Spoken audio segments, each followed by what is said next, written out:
Het verhaal van Gert Koetje is een bijzonder verhaal. In 2011 wie hij een van de 1700 belangstellenden die reageren op een oproep in de kranten. Koetje die mooi onder selectiedag. En oelibbe Else Skifting. En nu, amper 2 jaar later, had Gert Koetje zijn debuut maken op het hoogste niveau. Nee, ik had zelf niet verwacht dat het zo snel zou gaan. Ik had wel gehoopt natuurlijk.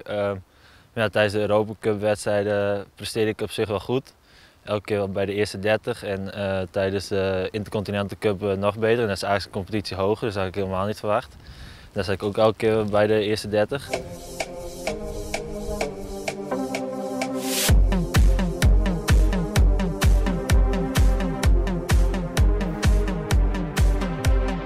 Toen mocht ik me kwalificeren voor het EK. Alleen moest ik daar nog wel de officiële kwalificatie-eisen halen. En dat had ik de eerste trainingsdag had ik dat meteen gehaald. Dus toen wist ik na de eerste trainingsdag dat ik ook meteen aan het EK en de wereldbekercircuit mee mocht doen. Intussen is Gert Koetje weer thuis in Snits. Hij shot al zijn wedstrijden meerdere keren weerom. Gert Koetje, a World Cup debut for this Dutch slider. En ook al wie het een geweldige ervaring, toch had Gert Koetje mengde gevoelens oorhouden om zijn debuut. Het eerste gedeelte ging wel aardig goed, maar ja, vanaf bocht 7 tot en met bocht 9 heb ik wat foutjes gemaakt. En dat kost heel wat tijd. Hier stuur ik hem omhoog in plaats naar beneden, dus heb ik een hele lange lijn. En dan kom je heel vroeg uit, raak ik wat kantjes. En dan is deze bocht heel moeilijk. En dan kom ik heel laat in 9. En dan heb je 2 hele grote weven en dan kan je eigenlijk weinig aan doen. En dan tik je alle kanten aan en dan ben je eigenlijk al je tijd al kwijt. En dan weet je al van dit wordt geen wereldrecord. Ja, dat voel je dan wel, ja.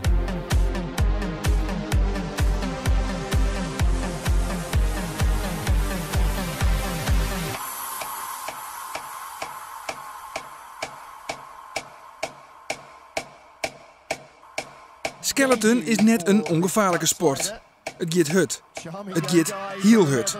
Op een baan in Salt Lake City begelijks gaat het met snelheden van 130 km in het uur en onder een ta. Well, only in his second season on ice, so you are really looking at a rookie run. De mem van Gert wist eerst net wat skeleton wie.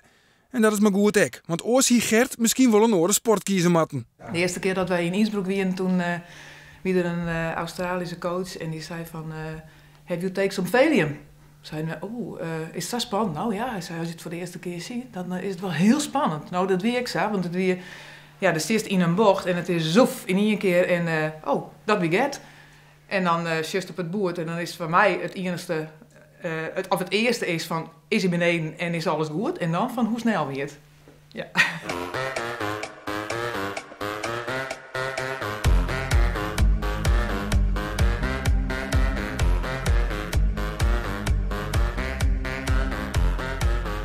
Zeg je skeleton, dan denk je net gelijk aan Nederland. En dat Koetje er goed vernemen in Eerste Riek. Want doet de omropper zijn namen neemde, zeg hij vreemd op dat het om een Nederlander ging. Zegt van Nederland. Nederland is er ook bij. Ja, dat is wel heel leuk om te zien. Om naar de Olympische Spelen in Sochi te gaan, is de kwalificatie eerst om minimaal bij de eerste 8 te eindigen op een wereldbeker.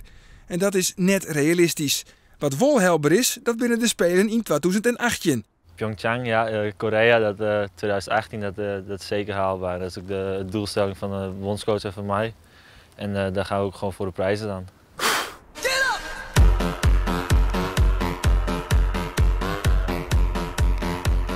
Gert Koetje, a World Cup debut for this Dutch slider.